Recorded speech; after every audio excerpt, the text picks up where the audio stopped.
Hello everyone and welcome to the dumbest newspaper article on farming, and today I have another theory that you just won't believe. An infinite number of universes and an endless number of possibilities. Many believe that our universe might just be one of countless parallel realities, each appearing similar to our own on first appearance but vastly different underneath the surface. And it's the same with video games. Think about it. Even though we might all play the same games, each player's experience will be different.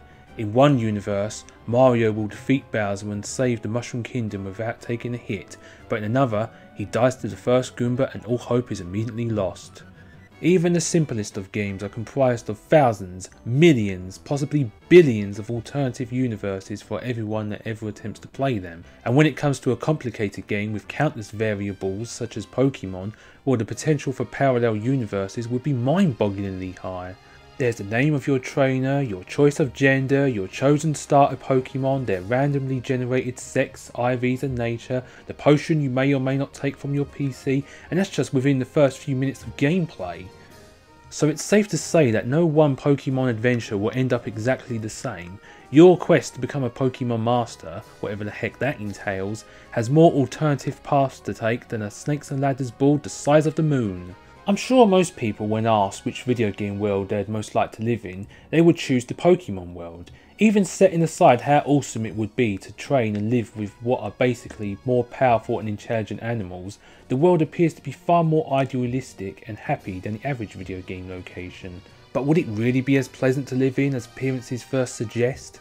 Just off the top of my head, you've got an endless supply of 21-foot long sea serpents, each one ferocious enough to wreck a city, living in every patch of water in Sinnoh, terrifying locations like Lavender Town, evil teams hell-bent on world domination or even destruction, and the only hope to stop them is a kid who started their Pokemon adventure only a few days ago, blah blah blah, you've heard this all before.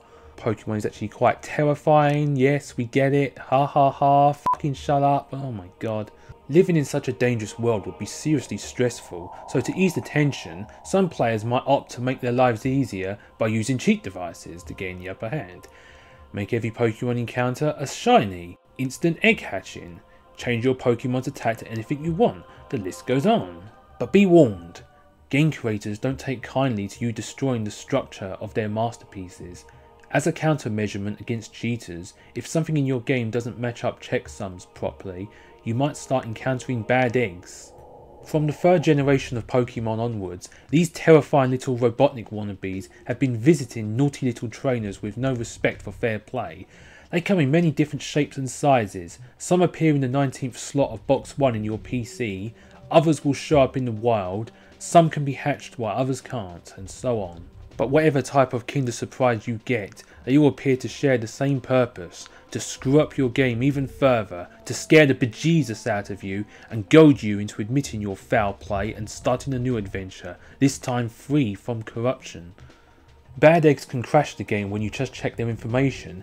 Catching them and reading their Pokédex entry has the same effect, and in some cases they can even wipe your save data completely. And if you attempt to get rid of them, well my friend, you've got an uphill struggle ahead of you, that's for sure. So you might just think that bad eggs are simply a way for game creators to punish cheaters and nothing more. But, I have information that could turn your world upside down. Tie yourself down, because you're about to be blown away, or your money back. In the Sinnoh region, the Canalave City Library has many books all about the lore and history about the world of Pokemon. One story in particular sparked my interest and freaked me the hell out. Just hear what it has to say.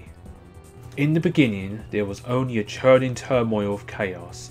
At the heart of chaos, where all things became one, appeared an egg. Having tumbled from the vortex, the egg gave rise to the original one. This original one to which the book refers to is clearly Arceus, and by the way I refuse to pronounce his name as Arceus because arse is the British equivalent of ass, and you know me, I'm a butt guy to the core. Arceus is said to be the creator of the entire Pokemon universe. He is practically the god of the series. However, the part about the quote turmoil of chaos unquote has always troubled me. According to my dictionary, a turmoil is a state of great disturbance, confusion or uncertainty. But what does that mean exactly, and what could have been happening before Arceus hatched from that egg and shaped the world? Do you see what I'm driving at here? Okay, very well, let me spell it out for you. I believe that the egg Arceus hatched from was none other than a bad egg.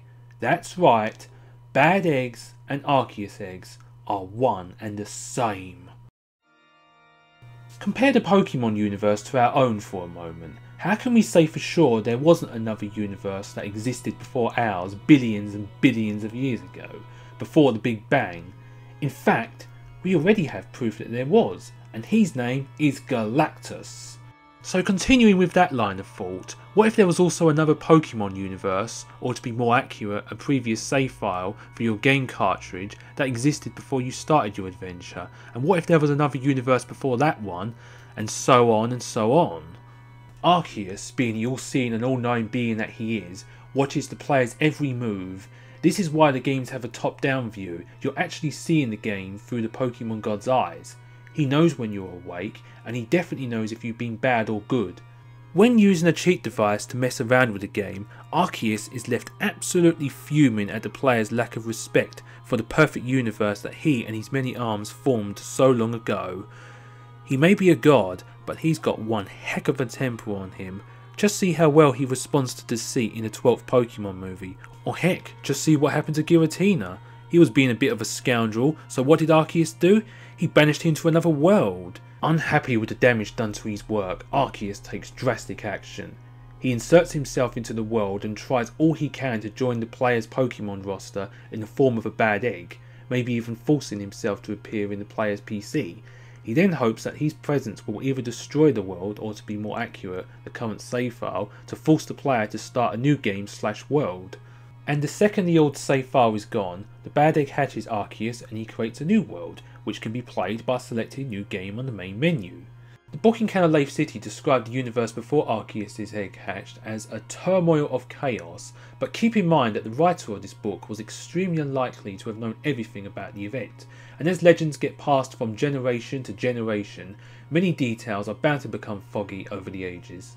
In actuality, turmoil of chaos is a loose way to describe a universe much like the current one residing in your Pokemon cartridge, but it became corrupted and Arceus was forced to destroy it by turning into a bad egg and start things afresh. So there you have it. Just when you thought Pokemon couldn't be any more deceptively dark under the saccharine surface, before you even select new game, millions, possibly billions, maybe trillions of universes and lives have already been destroyed by those careless players who thought they could get away with cheating. Now I know what you're thinking.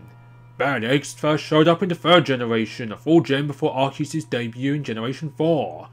But there's always been references to later generations before they arrive. Who could forget when Ash and Pikachu saw Ho-Oh in the very first episode of the anime, over 2 years before Pokemon Gold and Silver launched in Japan? And what about Pokemon XD, a 3rd generation game that let you control a 4th gen Pokemon, Bonsly, in the Battle Bingo?